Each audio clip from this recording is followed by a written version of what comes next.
Los directores. Ahí pasa ahí. Bien, ahí vamos a dar la bienvenida oficial y te damos la palabra, Lucía.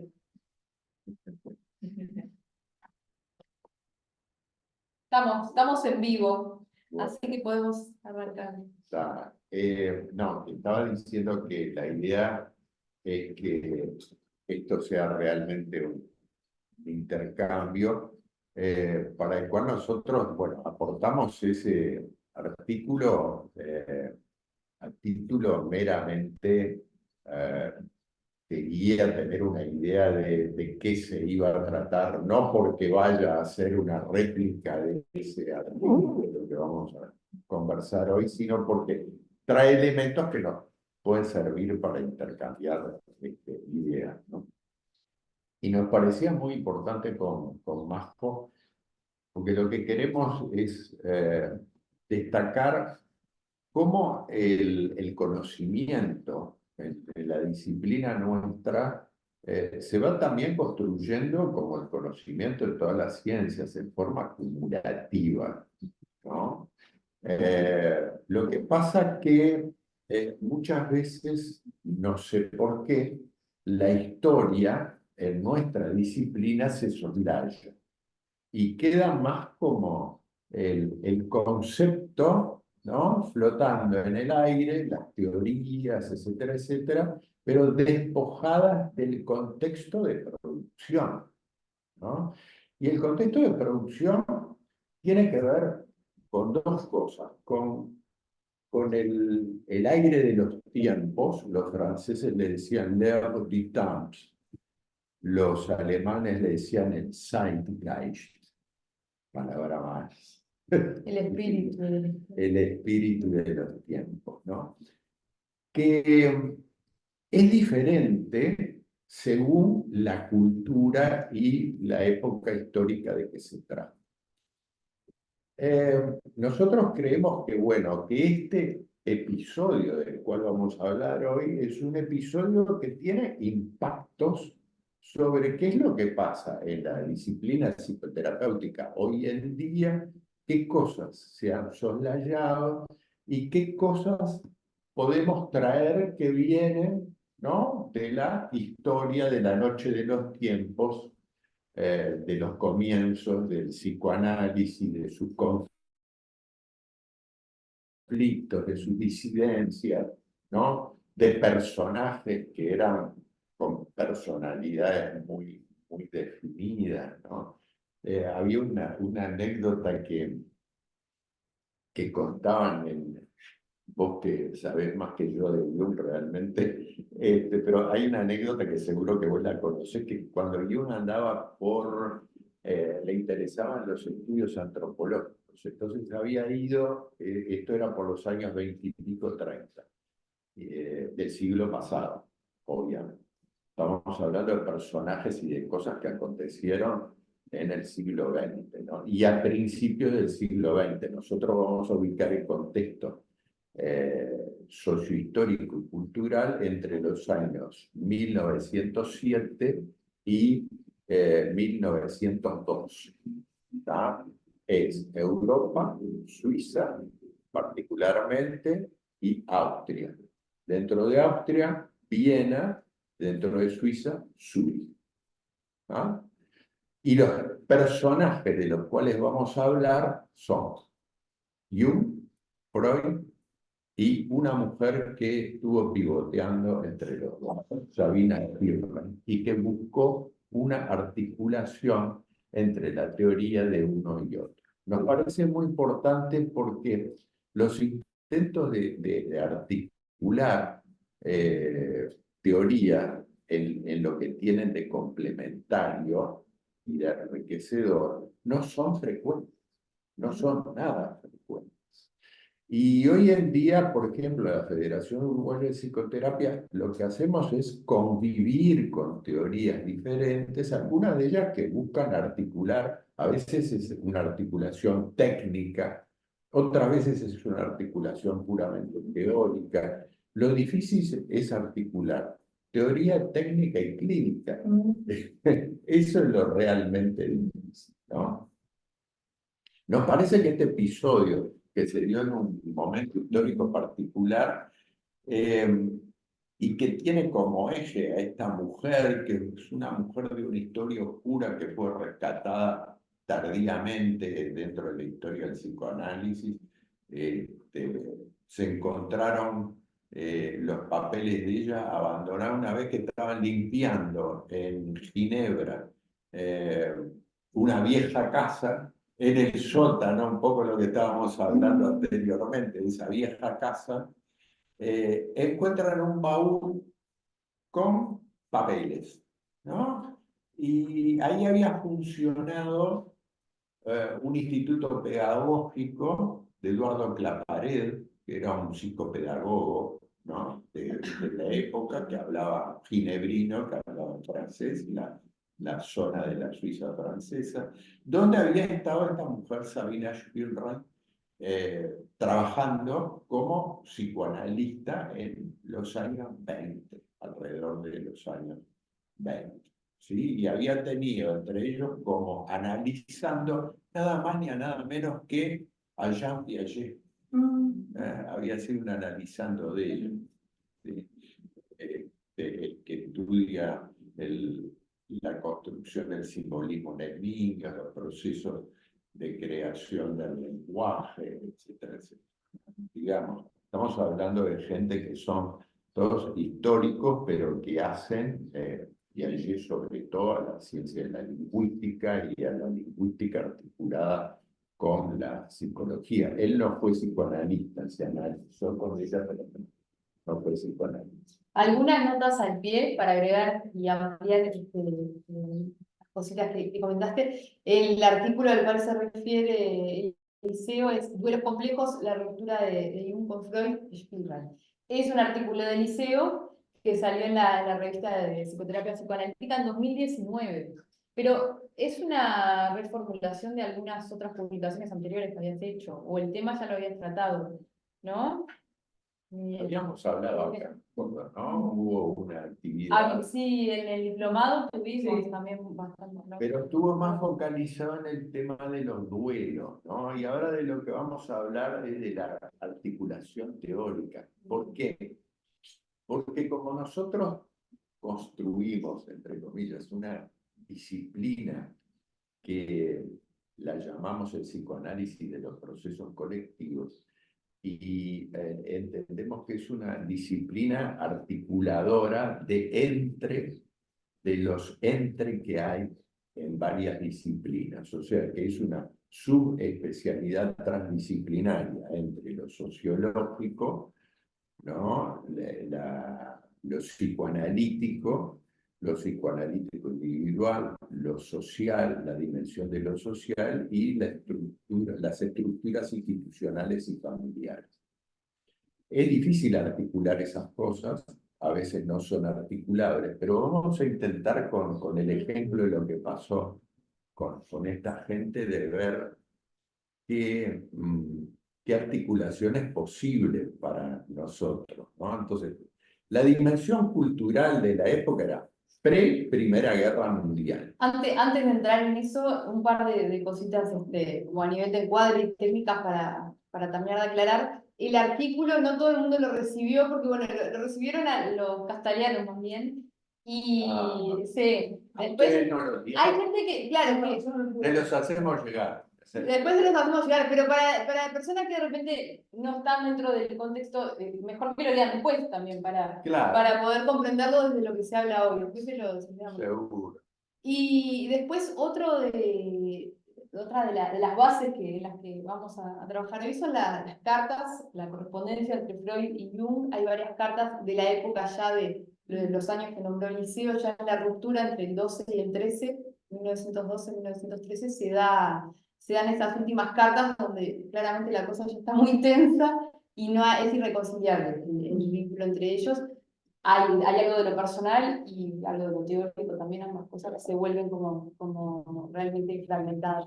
Y otro de los trabajos en los que nos vamos a basar para hoy es el libro autobiográfico de Jung, Recuerdos, Sueños, Pensamientos. Hay un capítulo que se llama Sigmund Freud, que vos lo conocés bien, que él relata desde su vivencia, y no solamente desde su visión subjetiva, sino también desde una visión como muy clarificada por muchos años que pasan, desde que ocurren los sucesos hasta que se escribe ese capítulo, que fue en sus últimos años de vida. Ya él muere en el año 1961, o sea que es bastante contemporánea la cosa, y el libro se escribe pocos años antes de morirse. Entonces este capítulo lo escribe ya con 80 y algo de años, o sea, de la mano de Daniela Yaffe.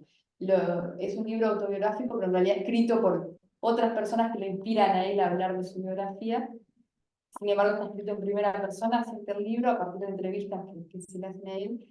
Y bueno, entonces calcule que pasaron varias décadas entre que ocurren los sucesos y esto se escribe. O sea que Jung ahí ya tenía un proceso del cual vamos a hablar, que se ilustra en el libro rojo, bastante ya transitado, digerido, procesado, y bueno, estaba en otra etapa. Entonces lo que se plantea acá es muy diferente, o es una visión mucho más elaborada que, por ejemplo, lo que vemos en las cartas, que son lo que ocurre en el momento, las tensiones, los malestares, las dudas que se van generando entre ellos, y bueno, en la visión que, claro, yo me posiciono más por la formación junguiana, etcétera, como en ver el punto de vista de Jung. Eliseo va a compartir un poco más sobre el punto de vista de Freud, y ahí vamos a complementar, y justamente el espíritu castaliano es esto, es a través de la figura de Sabina Spielrein poder visualizar esta...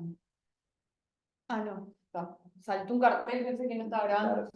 Poder visualizar la articulación, sí. Que también, si bien en el artículo de Eliseo, que después la van a ver, se habla mucho de la figura de Sabina como representación del ánima, de un aspecto que va a obrar en Jung desde ese lugar. Bienvenida, Dati. Por otra parte, en realidad también podríamos considerar desde la terminología junguiana que oficia también como algo de la alteridad, Sabina, en esto de poder integrar y a partir de ahí crear otra cosa que es la reconciliación de los opuestos o de las partes. Que un poco vamos a ir por ahí, y es la visión que en parte tiene que ver con el espíritu castaliano. ¿Cómo sería, si es Zeitgeist, cómo sería el Castalia-Geist, el espíritu castaliano que vamos a intentar transmitir hoy en esto de la integración, que también es parte del espíritu, como decía, de lo que es FUPSI, de lo que hoy en día nos concierne, digo, en cuanto a la integración o a la comprensión respetuosa y el compartir, el poder llevar adelante, digo, las diferentes disciplinas, las diferentes teorías, líneas en psicoterapia, y bueno, que todas tengan una escucha de la otra y un complemento.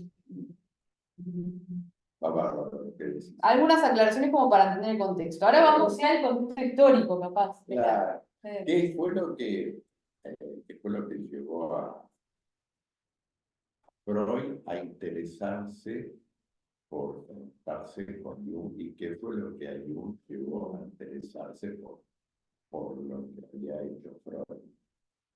Y ahí está la dimensión institucional presente. Era una época en la cual los freudianos que se reunían en Viena en los días miércoles, ¿sí? La famosa sociedad de los miércoles, en un momento dicen, bueno, pero a ver, el psicoanálisis es una ciencia judía. Yo no quiero que sea una ciencia judía, dijo Freud. Y entonces, ¿cómo hacer para que el psicoanálisis como disciplina trascendiera lo que era una mayoría de judíos laicos con una cultura universalista, ¿no? Que habían pautado todo lo que era la Viena finisecular del siglo XIX y los comienzos del siglo XX, familias tan importantes como los Gompers. La familia de los Gompers fue prácticamente todas las mujeres que figuran ahí, todas estaban relacionadas entre sí, y eran las mujeres de personas altamente significativas en el mundo cultural vienés de la época del 1900. ¿No? El libro Los estudios sobre la histeria del 93, 1893, siglo XIX. Y eso, si bien nombramos esto del principio del siglo XX como el periodo donde mayormente se da, o sea, donde se da este suceso de la relación entre Freud y Jung y después la ruptura, es necesario sí, también citar al siglo XIX porque los dos nacen en el siglo XIX y hay 19 años de diferencia entre ellos. Eso también marca mucho Freud del 56 y Jung del 75. Eso marca mucho también la relación como de padre-discípulo, maestro-discípulo, que va a estar muy presente en lo que es el vínculo de ellos de 1906 a 1903. Sí, entonces lo institucional tiene que ver con ese anhelo de Freud de internacionalizar el psicoanálisis. Entonces dice, bueno, para eso tenemos que conectarnos con el mundo de lo gentil, el mundo cristiano. ¿Y qué pasaba con quién era factible esa conexión de ellos? Eh, Era factible con Zúrich. ¿Por qué? Porque en Zúrich había un famoso manicomio cantonal que era de la provincia, del cantón de Zúrich, que era un manicomio estatal, pero que se había transformado en un referente mundial de la psiquiatría. Porque ahí estaba Eugen Bleuler. Eugen Bleuler fue el psiquiatra que reformula la psiquiatría de Emil Kraepelin, que era toda la psiquiatría krepeliniana que venía de lo alemán, que venía a ser el equivalente de los DSM actual.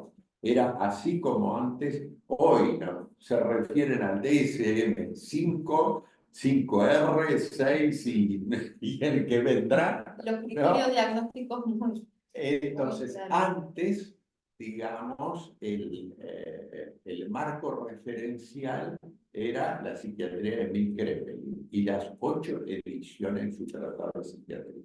Entonces, Eugen Bleuler y Kraepelin hablaba de demencia precoz y Bleuler habla de esquizofrenia. Y digamos, ¿por qué? Primero, porque trabajaba en un manicomio cantonal. Segundo, porque el 80% de los pacientes que concurrían ahí tenían ese diagnóstico, o sea, una ruptura con la realidad cotidiana compartida importantísima que los había hecho salir de su entorno, de su hábitat familiar, social, etcétera, etcétera, y los había llevado a estar en ese manicomio. Entonces, Bleuler se había transformado en un referente académico universitario, era un centro de investigación, además de un centro de docencia y académico en materia de psiquiatría en la época, y Jung era un joven médico que hacía poco estaba recibido, ¿no? Psiquiatra tenía 30 años, Andaba por la treintena. Y empieza a hacer los estudios sobre la asociación.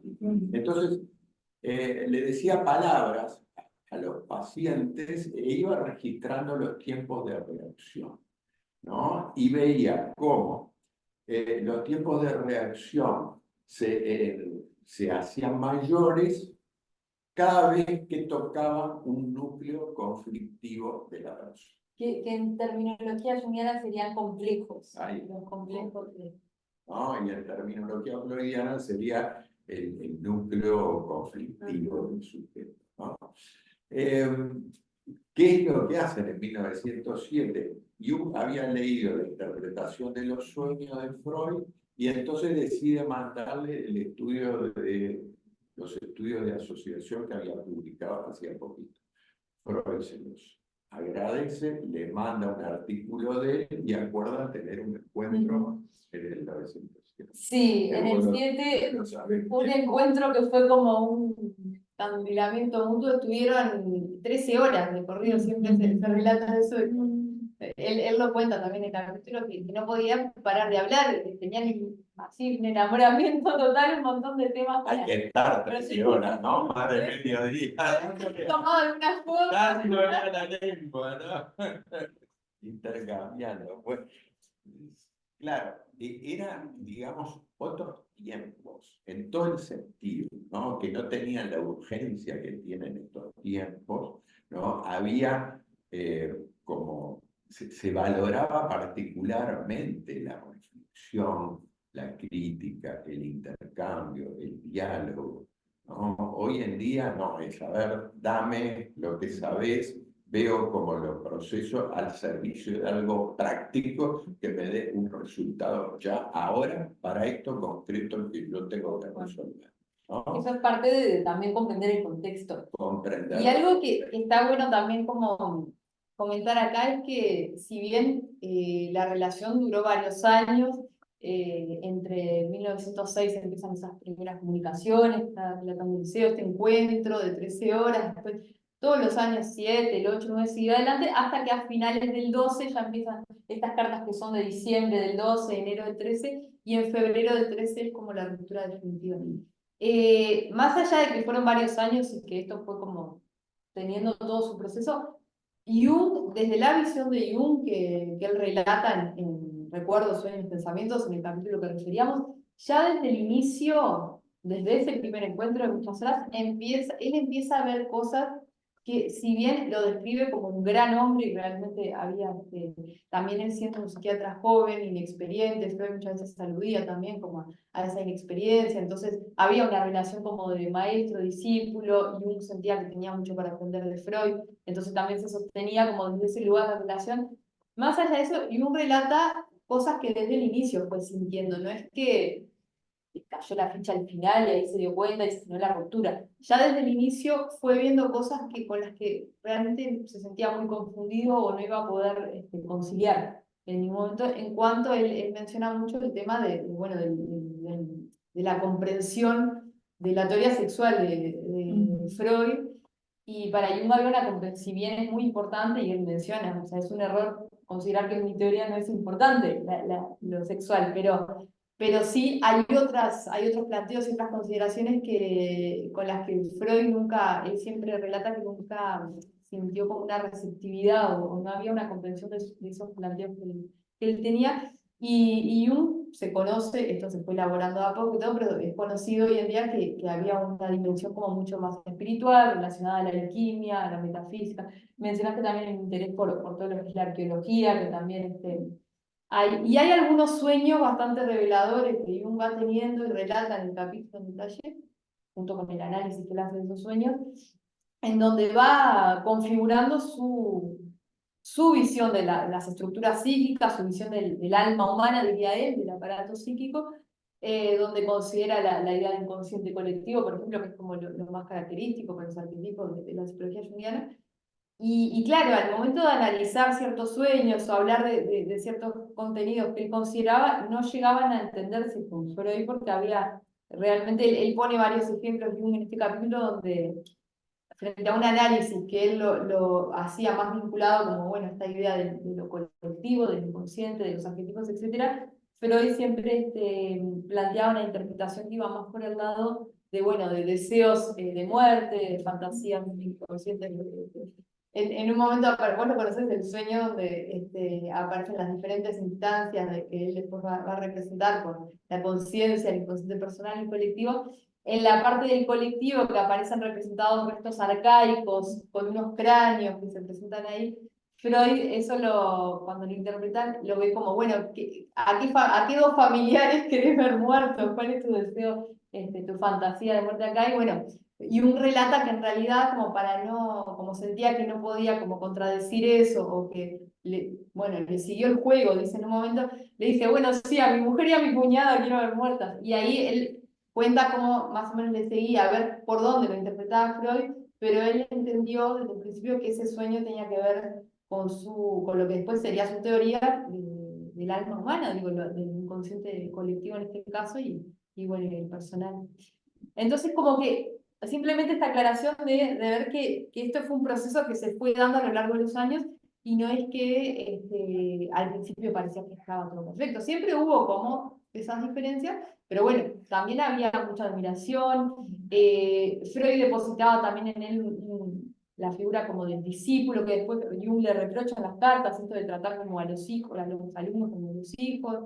Y entonces también había como mucho depositado del uno hacia el otro, mutuamente, bueno, de Freud, que Jung fuera como el discípulo que siguiera con su teoría, y Jung también una figura como de maestro, padre, bueno, que lo lleva por el camino, que después en el libro rojo va a ser Filemón también, bueno, un maestro que lo ilustra, que lo ilumina, que lo lleva por un camino por donde él todavía era inexperiente. Así que bueno, en su momento tuvo mucho sentido, después se fueron dando cosas que llevaron a la ruptura. Sí, bueno, entonces, retomando un poco lo de el interés recíproco, ¿no? El de Freud era un interés de expandir el psicoanálisis, el de Jung era de conocer a alguien, un vienés que estaba haciendo roncha en el mundo psi de la época, ¿no? Y que para él era muy importante, valoraba mucho la interpretación de los sueños, era el libro que Jung había leído y manejado más en ese entonces. Pero bueno, ¿cuál es el personaje que los une a ambos? El personaje que los une a ambos es una paciente que va a Burgos, que se llama Sabina Spirra, que era una rusa que tenía 18 años y que venía con un diagnóstico de histeria. Hoy en día diríamos que lo que había hecho era una crisis adolescente muy compleja, ¿no? Y aparecía como muy loca, muy psicótica, ¿no? Había sido medicalizada, ¿no? En aquella época, recuerden, en Rusia, ella provenía de Rostov del Don, sobre el río Don. Rostov es una ciudad que está en la Rusia europea, al sur de la Rusia europea, y era de una familia de comerciantes y la madre era una profesional, era una doctora, muy rico, ¿no? Que había tenido una educación privilegiada. Era en la época todavía de los zares, no había sido la revolución bolchevique del 18. Una familia judía. Era una familia judía, de origen judío, ¿no?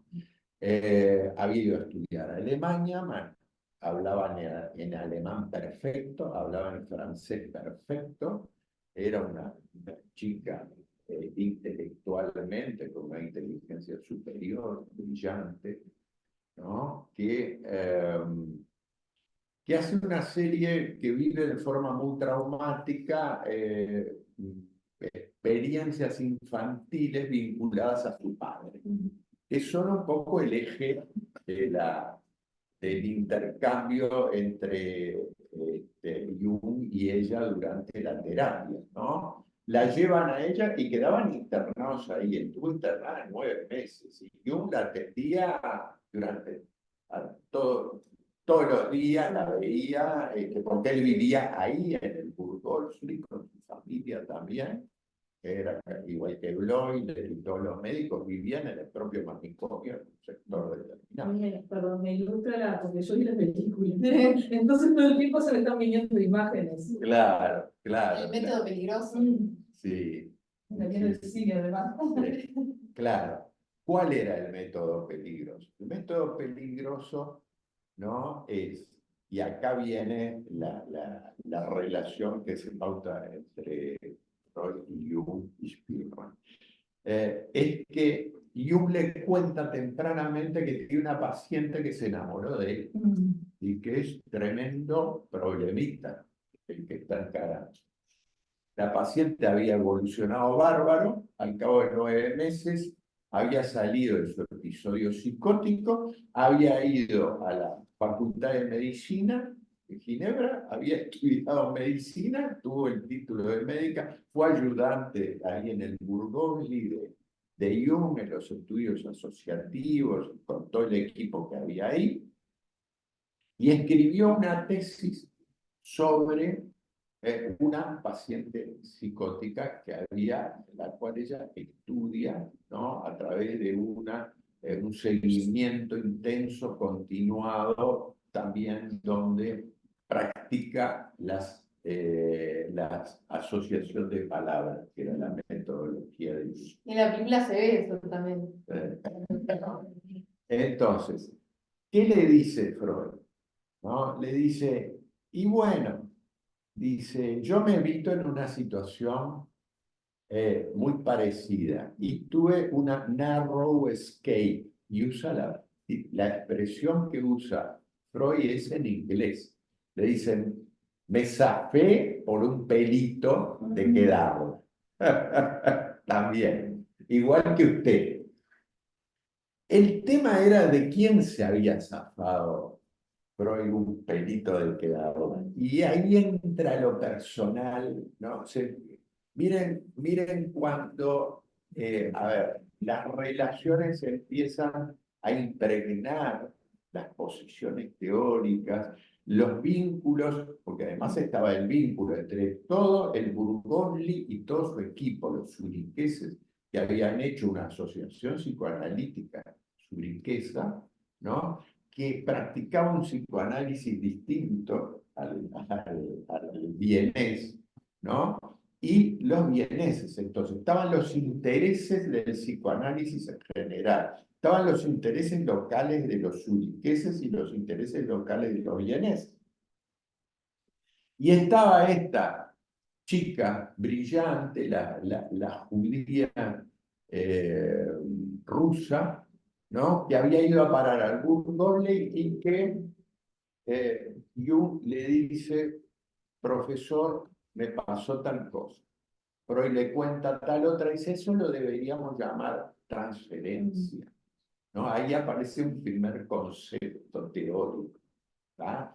Que Freud lo considera como central en el psicoanálisis y que Jung no lo cuestiona y lo adopta también dentro del Después también, psicoanálisis. a lo largo del desarrollo de la teoría, como algunas formulaciones distintas entre hablar de transferencia y contratransferencia, que hablar de transferencia y transferencia al terapeuta. Hay como esa precisión que también se va dando. Pero sí, lo toma, lo otro y... Claro, ahí en esos momentos ahí, no hay un tema cuestión.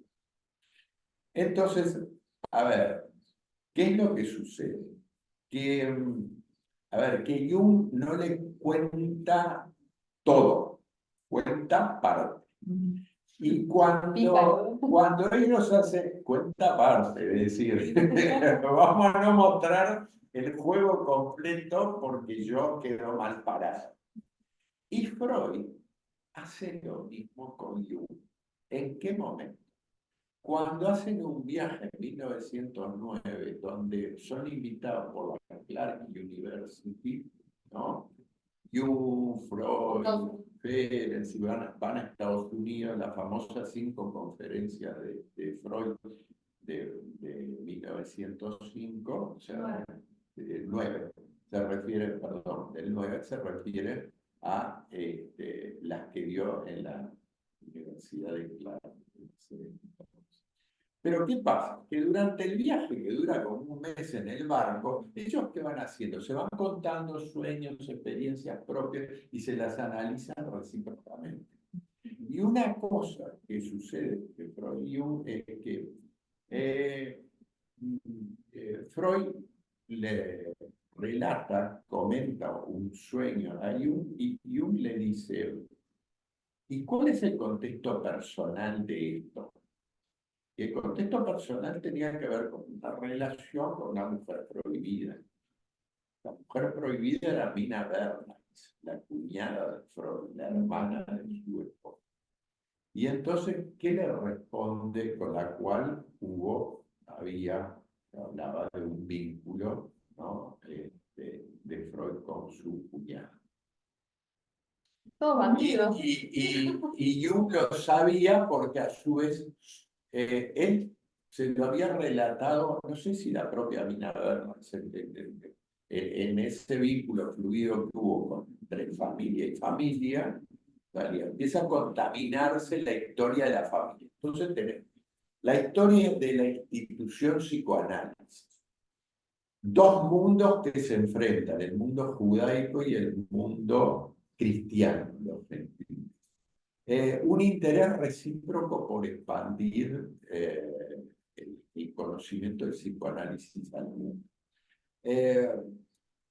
Peleas y rivalidades por quién tiene la prioridad en tal concepto, tal otro. ¿Cuál es la teoría de más recibo y aceptación dentro del psicoanálisis? Cuando van a la Universidad de Clark, digamos, el que descuella ahí, obviamente, es Freud en ese entonces. Pero Jung se vuelve muy activo en el mundo angloparlante y lo invitan después muchas veces ahí a Londres y a Estados Unidos y a conferencias y tiene discípulos que provienen de... En el mismo libro, recuerdo Sueños, Pensamientos, hay un capítulo que relata todo el tema de los viajes y cuenta como muchos detalles relacionados también a su vivencia como más espiritual y mística. ¿No te acordás de algún relato en un momento en el Reino Unido que hay una casa donde se quedan, alquilan para quedarse, que ahí tuvo una serie de experiencias un poco como parapsicológicas. Ah, sí. Y bueno, hay como mucho relato también de esa dimensión que él también tiene muy presente. Claro, porque, digamos, la tesis doctoral de Jung se centra en los estudios, en la presentación de un material clínico de una prima suya, Hélène Preisler, que era judía, judía. O sea que semi-judía. Empieza, ¿no? Ahí se mezcla los judaicos con los gentiles cristianos, con los judíos, un mundo con el otro. Una prima por el lado de la madre, Por el lado. Preisler, que es el segundo apellido de él. Sí, Y sí, un trabajo sobre estudios de mediunidad. claro. Toma el caso de ella, pero en realidad trabaja el tema más allá del caso. Y Freud le dice a Jung, pero le dice, no se meta con la parapsicología, ¿no? Porque él viene de un trasfondo, y ahí está la cultura otra vez, y la formación académica diferente, y el mundo cultural distinto al cual uno y otro pertenecían. Freud tenía una educación positivista y materialista, que era su maestro, su profesor, cuando él estuvo en la Facultad de Medicina y él estuvo investigando sobre el sistema nervioso de unos renacuajitos que había. Bueno, eran estudios experimentales y había que buscar, digamos, la localización de las funciones psíquicas, ¿no? Desde los organismos primitivos a los organismos más evolucionados. Estaba todo, no se olviden que estaba Darwin ahí detrás, con el evolucionismo y todo lo demás. Entonces, se enfrentan dos mundos que además conllevan intereses y formaciones diferentes, ¿no? Jung tenía un padre que era pastor protestante, ¿no? Y había tenido una educación religiosa del protestantismo, que no era el protestantismo luterano ni nada, era el protestantismo que había en Suiza, donde había montones de sectas. Eran protestantes porque protestaban contra el papado, ¿no? Entonces, a ver, la dimensión de lo religioso, lo transindividual, el contacto con otro mundo, otros espacios, fenómenos que coincidían sincrónicamente en un mismo momento, pero que ocurrían unos en un lugar y otros en otro, etc. Eran parte del interés que había cultural en el entorno suizo de la época donde trabajaba Jung. En cambio, Freud estaba en un instituto de neurología, pues antes de hacer el ejercicio privado de la profesión, era privado docente, entonces trabajó en un centro neurológico infantil. Ahí, se sabe, no hay mucho dato sobre Freud trabajando en esa época. Tiene un famoso estudio sobre las afasias y el proyecto sobre la psicología para neurólogos, ¿no? Muestran un trasfondo de formación científica y cultural muy distinto entre unos y otros. ¿Está? Y esos dos mundos se encuentran y coinciden en tratar de develar cómo funciona el psiquismo de cada persona. Esta mujer, Sabina, y para dejarlo un poco, y para que ustedes participen, Qué grande. Sí, recordemos que es el espíritu de esta actividad en este Claro. conversatorio, entonces ustedes pueden ir también preguntando, planteando, presentando puntos porque esto, abiertos a eso. si nos ponemos en el detalle, millones de cosas, ¿no? Pero Sabina Spielrein, en un momento determinado, en esas trifulcas que termina habiendo entre Freud y Jung, ¿no? Donde Jung le reprocha que a Freud que pone a todos sus discípulos en el lugar de hijos y que no está dispuesto a aceptar las opiniones de los otros en un plano igualitario, y entonces Freud se calienta y le dice, bueno, vamos a dejar de mantener una correspondencia en lo personal y mantengamos, ¿no?, en un nivel estrictamente formal, el vínculo en un plano de formalidad pura. Él por el 20 y tantos, Jung le manda una carta donde le remite un paciente y es estrictamente formal, y la respuesta de Freud es formal acerca de qué es lo que piensa ese paciente que la... Después podemos leer esta carta Sí. la de diciembre del 12. Léela, lo de la ruptura es interesante. La del 12 cuando ya le empieza, le mete la pesada, ya está como heavy la carta, dice. Es del 18 de diciembre de 1912. Ellos tienen en febrero del 13 ya. Carta de Jung. Sí, y después hay una respuesta de Freud también. Dice, querido señor profesor, ¿me permite decirle unas palabras en serio? Reconozco mi inseguridad frente a usted, pero tengo la tendencia de considerar la situación de un modo honrado y absolutamente decente. Si duda usted de ello, es culpa suya. Pero querría llamarle a usted la atención acerca de su técnica de tratar a sus alumnos como a sus pacientes, que constituye una equivocación. Con ello crea usted hijos esclavizados o descarados granujas. Adler, Steckel y toda la desvergonzada banda que se entiende por bien, que se extiende por bien. Tengo medio cortado acá en la pupila. Soy lo suficientemente objetivo como para advertir su truco. Hace usted constar en torno suyo todos los actos sintomáticos y así rebaja usted a cuantos le rodean al nivel de hijo o de la hija, que admiten ruborizados la existencia de tendencias erróneas. Mientras tanto, permanece usted siempre allí, en lo alto, como padre. Debido a pura subordinación, nadie alcanza a tirar al profeta de las barbas e informarse acerca de qué es lo que le dice usted a un paciente, que tiene la tendencia a analizar al analista en lugar de a sí mismo. Usted le pregunta, ¿quién tiene en realidad la neurosis? Mire usted, mi querido señor profesor, mientras actúe usted de este modo, me importan un bledo mis actos sintomáticos, pues no suponen nada junto a la considerable viga que tiene mi hermano Freud en el ojo. No soy en absoluto neurótico, gracias a Dios. Me he hecho analizar precisamente, lo cual me ha sentado muy bien. Bueno, usar unas expresiones en francés y en latín. Ya sabe usted hasta qué punto puede llegar un paciente con autoanálisis, es decir, no sale de su neurosis, como usted.